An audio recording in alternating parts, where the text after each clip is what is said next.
Hi, it's Jessi. And I'm reading Way of Kings today, part 3. To start with, I'm not sitting over by my bookshelf like I've been trying to for these book diaries because I was feeling lazy, but I want to keep reading this. So I figured I would record this clip quickly so I can do that. Which is to say, I'm just here to say welcome. And that I will be reading part 3 of Way of Kings. It will include spoilers for part 3 of Way of Kings, which I don't think I explicitly said in the first two videos. Oops. And right now we're gonna get into a Shallan chapter to start us off, and I'm excited to not have to deal with Adolin for a while.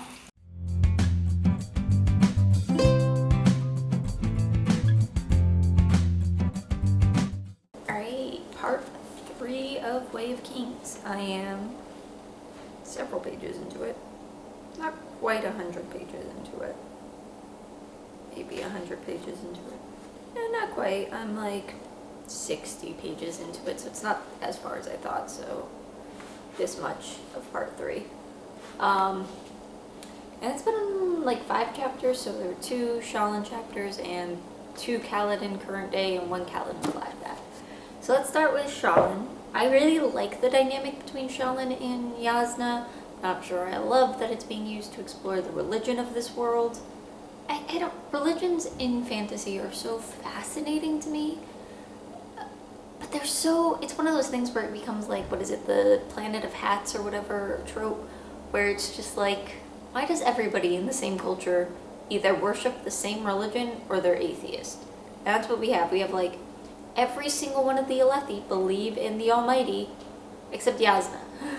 And it's just a little like, cultures are not so homogenous, you know? Even within like one culture, you're gonna have variation. So that's a little bit interesting, but I do like Shallan's one friend, the religious guy. It's weird that the religious people, the like monks in this world, are owned. That's very strange to me. But Kabsal, he's interesting to me. I'm worried now after what Jasnah said about him that like he is just kind of using Shallan, and I don't know. That's upsetting. I also, it's hinting at the like Shallan starting to second guess whether she should do what she should do and if it's necessary. And so I think that conflict can end up being interesting. I think something's gonna happen with like one of her brothers that pushes her one way or the other. Either like, it turns out one of her brothers was in on it the whole time or something.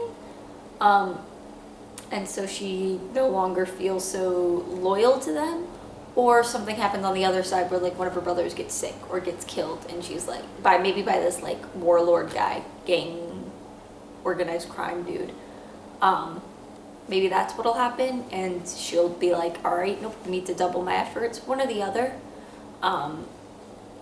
Although I do wonder if she's asked by one of the members of the church, by Kazbal, to get the soul caster, if she'll decide to give it to him instead of her brother. Because that adds like a whole third dimension to this conflict. So that's interesting. Also, why would the church want the soul caster? Very fascinating. Interesting. Is it that they just don't want Jasnah to have it because she's a heretic, or would they want no one to have it? That's interesting. I hadn't really thought about that yet. Kaladin, though, we're getting more of his flashbacks, which I don't hate. They're just so unsubtle. So that's a little frustrating. But the current time perspective, and that's kind of the other thing, I'm wondering how these timelines line up, specifically because we know that like at the end of part 2, Jasnah had told Dalinar that she was going to be heading to a different city, but in part 3 she's still there, and I had thought the intent with splitting it up this way was because like, oh, nothing interesting is happening with Shallan and Jasnah, so we can just not talk about them and there will be a time skip, but no. So I'm not really sure on that one yet. But then Kaladin. He's finally got the loyalty, and now things are getting kind of complicated because he's like, okay, I've done enough that I can save these men, but can I save these men without horribly affecting the outcome of these bridge runs? So that'll be interesting. Maybe they'll like recruit him to start what I'm thinking. And I don't know if he'll turn it down or if he'll even be given really an option, but I think what might happen is Salazar sees how effective his bridge team works, and so he'll end up having to train all of the bridge teams. And I don't know if that's the kind of thing he'd be given the option and would turn it down. It might be a like, do this or be strung out. So that'll be interesting to see. And also, he may have just lost all of his money. I hope his men think to gather the spears that he dropped during that. I hope. Also, like, somebody's got to have to make this connection that he's draining them, right? Like, somebody's got to make that he's draining the Stormlight from them, right? Like, anyway, so that's where I am at. And I mostly wanted to update you now because I'm reading a lot today, and I would like to be able to read some more today while I have a day off. And didn't want to get too far before I talk to you, so I will update you in another 50 to 100 pages, okay?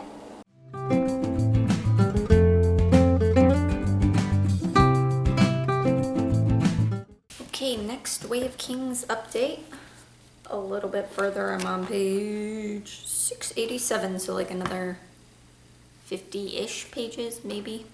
Not even, because the last one was way more than 50 pages, but good enough. Actually, this is going to be a very short update looking at it, but I had a lot of stuff that happened that I'm excited to talk about. So Kaladin, punishment getting strung up in the high storm. I saw that coming. I should have seen that coming. I don't know. That face though. So okay, here's my theory. I'm going to put it on the record for my diaries. I have this very strange theory that what happens to Syl is happening to Syl isn't that unusual. And that Windspren eventually go through some sort of evolution and become high storms. I don't understand why I think this. I have literally no reason to think this, but I think it's like, my camera is crooked. I'm not changing it.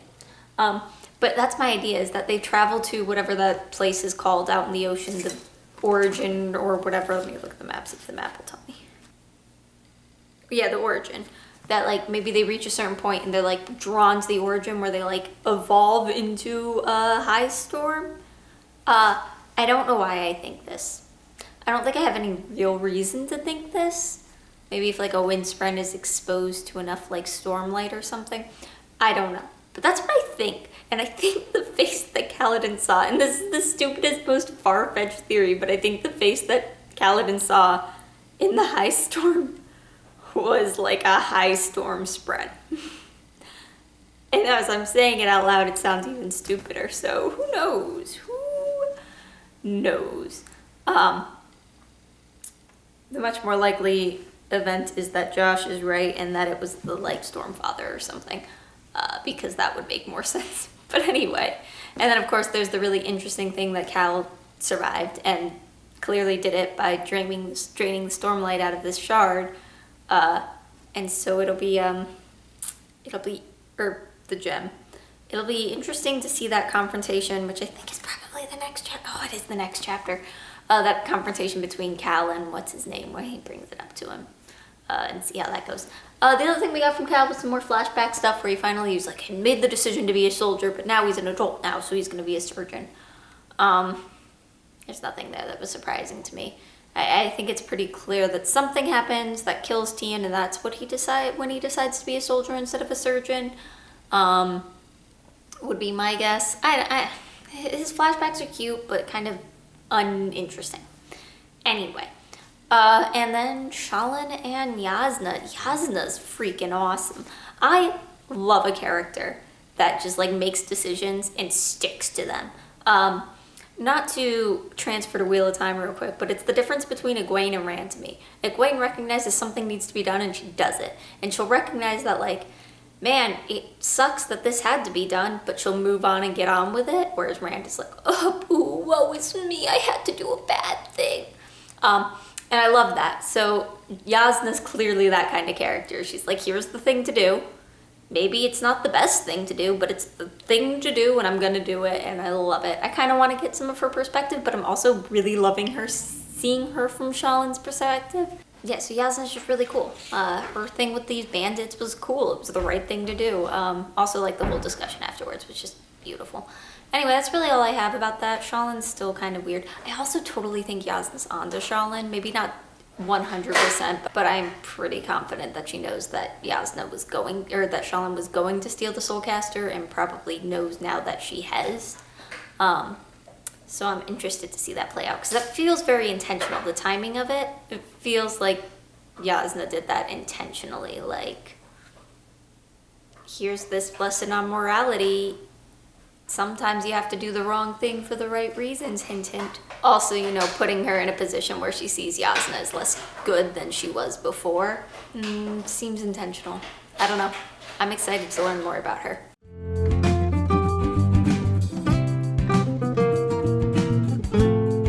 Okay, Way of Kings update.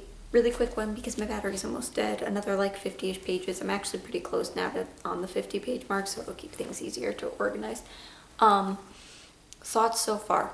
I still like Kaladin, but he's falling into his depression and mopiness again, and like totally get it, like PTSD, depression, very valid reasons for his emotional response to everything. It's just not as enjoyable to read.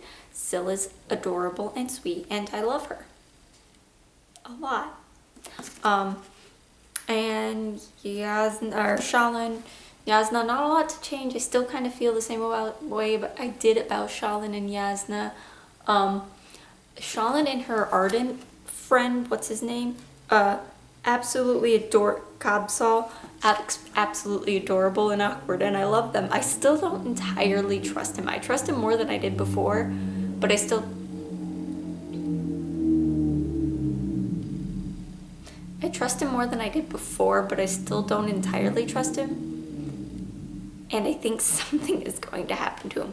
Right now, my theories are either Yasna isn't as aware of what Shallan's doing as I think she is, and when the Soulcaster is discovered to be broken, she'll blame Cosbal.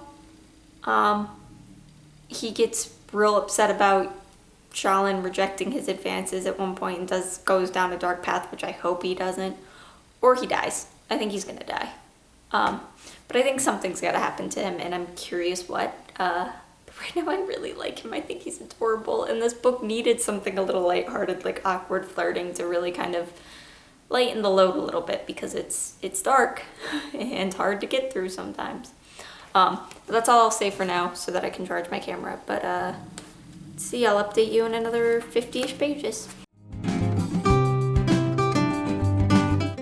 I didn't feel like sitting on the floor today, and I haven't rearranged my furniture, so I'm gonna film this clip here, and I don't know, maybe the camera will pick up the snow falling out my window for some nice ambiance. Okay, another 50 pages down. I'm actually in the middle of the chapter right now, and I don't like updating there, but I should really update you before I read anymore. Kaladin. I feel a little bad on my last clip for almost like making fun of him, because it turns out he actually straight up has depression. Like, the way it's described, like the hopelessness that he feels periodically, and like it's both like in his childhood and getting older and stuff, and that it's like something that doesn't necessarily have a reason. It's straight up depression, and I love that. What I don't love, there's parts of it that are good. I think the like description of like he just shuts his emotions off to handle it is kind of good. I'm not somebody that suffers from depression personally, but I have a lot of friends and close loved ones that do, and based on like what they have told me of their experiences, the way Kaladin is describing the way he feels hopeless and just emotionless, and the way he kind of shuts down, feels very similar to what they've said. The problem I have is that in the one chapter, he just kind of, that moment in the chasm where he just decides not to feel that way anymore. We'll see how it is going forward, but I didn't like that it's just like well, I'm done with that now. I have a purpose, so I don't feel that way. And I know there's things you can do to help mitigate the effects of depression, and maybe that's what this will be, but right now it's feeling a little bit like you can just overcome your depression if you try hard enough. So we'll see how that turns out, but I do think it's cool. I think it's really neat that, like, I think it's cool. I like that he's turning things around, that like now he's decided, you know what, screw it. They're trying to kill us, we'll just ditch. I don't think it's gonna go well, but we'll see. I don't see the narrative letting anything happy or good happen to Kaladin. I did kind of think they were gonna escape. I just thought they were gonna escape like they're the only ones using the, you know, doing chasm duty now, that maybe they'd eventually figure out the chasms and escape through them.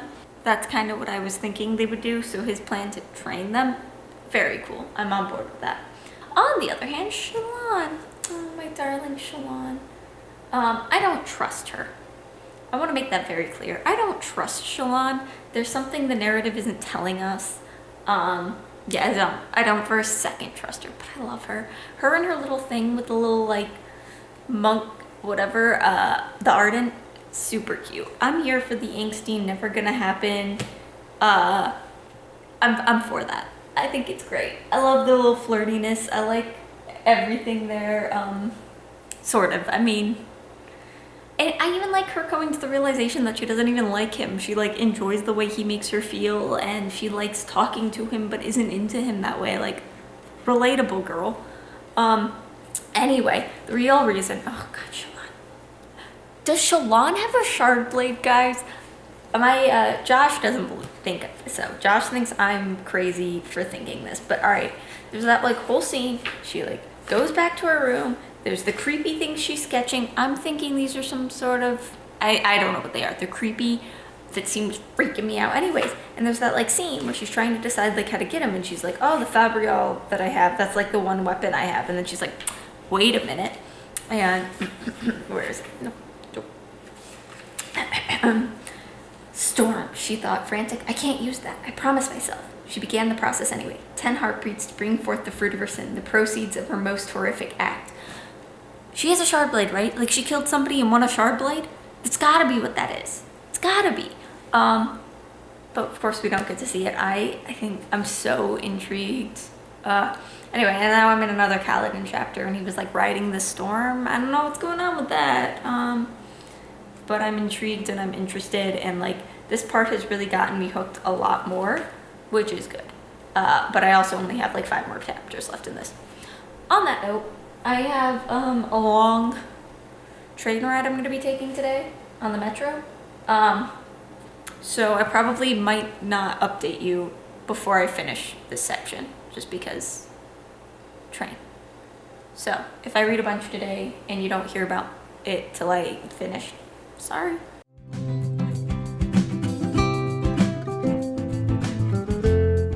Okay, finished part 3.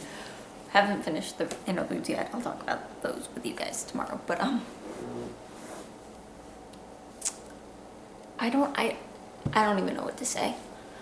All right, let's start with Shallan. I want to formally say Josh was right, and I shouldn't have trusted the Ardent. I just wanted to. I wanted him to be honest and vulnerable and sweet, and it turns out he's a dirty liar and he's just trying to kill Yasna. And I don't know what hurts me more. Like, the betrayal itself kind of hurts, but the fact that he was using Shallan the whole time hurts a lot more. I'm unhappy with it. And here's the thing, I don't really feel bad for Shallan. Like, she had every opportunity to do the right thing and kept choosing to go down this wrong path. And I don't know, I feel like she should have trusted Yasna, like if she had told her the truth. And I feel like I don't feel bad for her. I kind of almost do, but not really. She's getting out lucky. I mean, I do feel a little bit sad about Kabzal. Because that is sad. It really sucks to have somebody you think cares about you and they really don't. So that sucks. Kaladin's story, though. Whew. Okay, look. I knew Amaram was going to do something to hurt him, right? Because like he needed that last push to like make him give up on light eyes. There's no, now he has to believe there aren't even good light eyes, right? It had to be that last push. I wasn't expecting that. So I had been like speculating, right? Like I figured a while back that like Kaladin had probably killed a shard bearer. And it earned a shard blade, but then something happened that he didn't take it. My thought was maybe like it was part of some sort of deal, like, yeah, you can have the shard blade, but you also gotta do this. Which is kind of, I guess, what it was. It was the idea that like if he takes the shard blade, then he becomes a light eyes and he's becoming what he hates. It wasn't really it wasn't as literal as I was kind of expecting it to be, so whatever.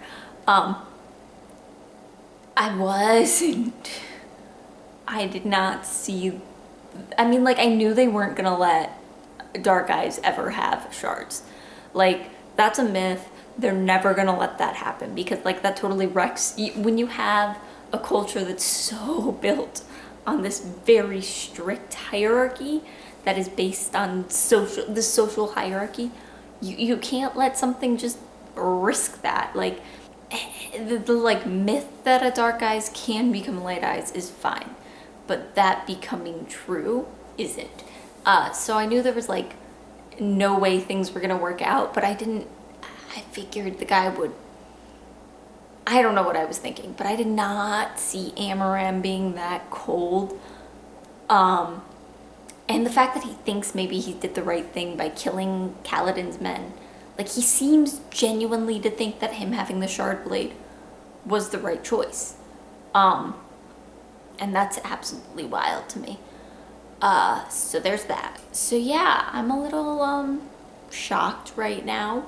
And here's the frustrating thing. I'm so into this now, and we're gonna switch back to like Dalinar and Adolin. Oh, I guess I didn't talk about that little moment where like Kaladin and Adolin met.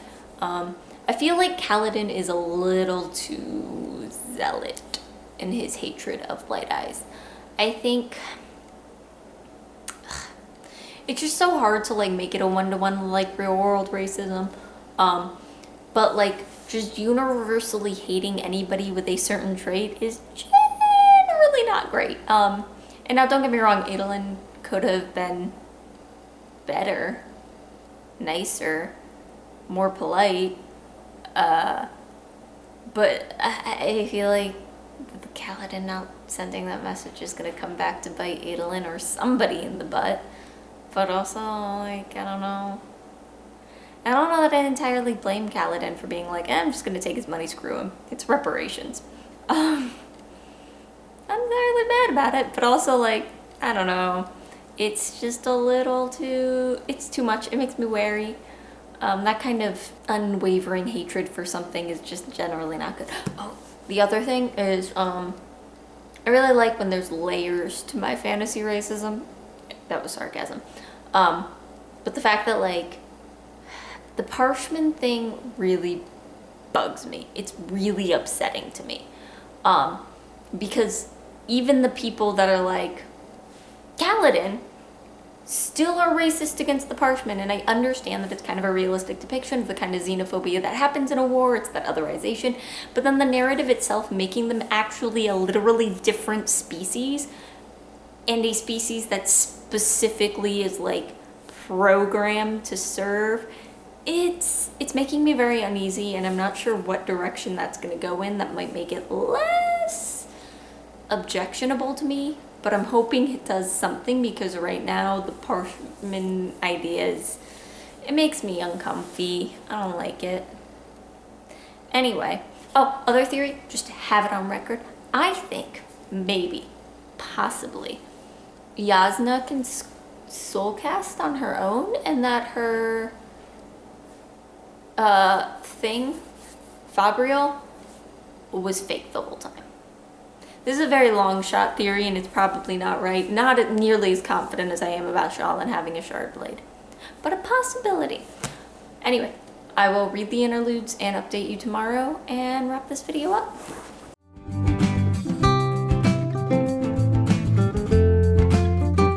Okay, part 3. And by part 3, I finished the interludes. And I'm ready to move on to part 4.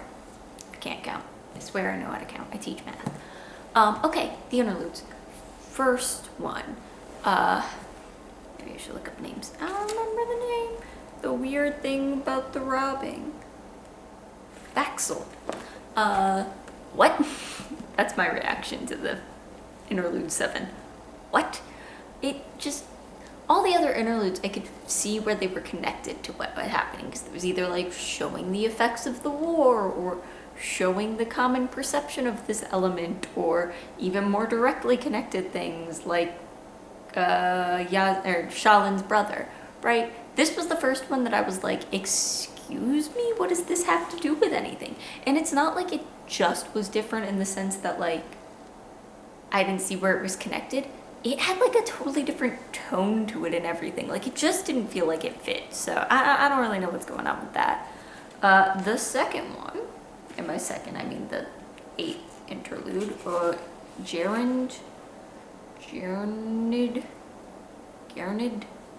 Granid, I don't know. This was cute. This was the 2 Ardents that live like out in the country, and they're studying the little like Spren. I couldn't think of the word Spren. I kept thinking Sill. They're studying Spren. It's cute. I think it's interesting what they're discovering, and I'm wondering if that's gonna have a play.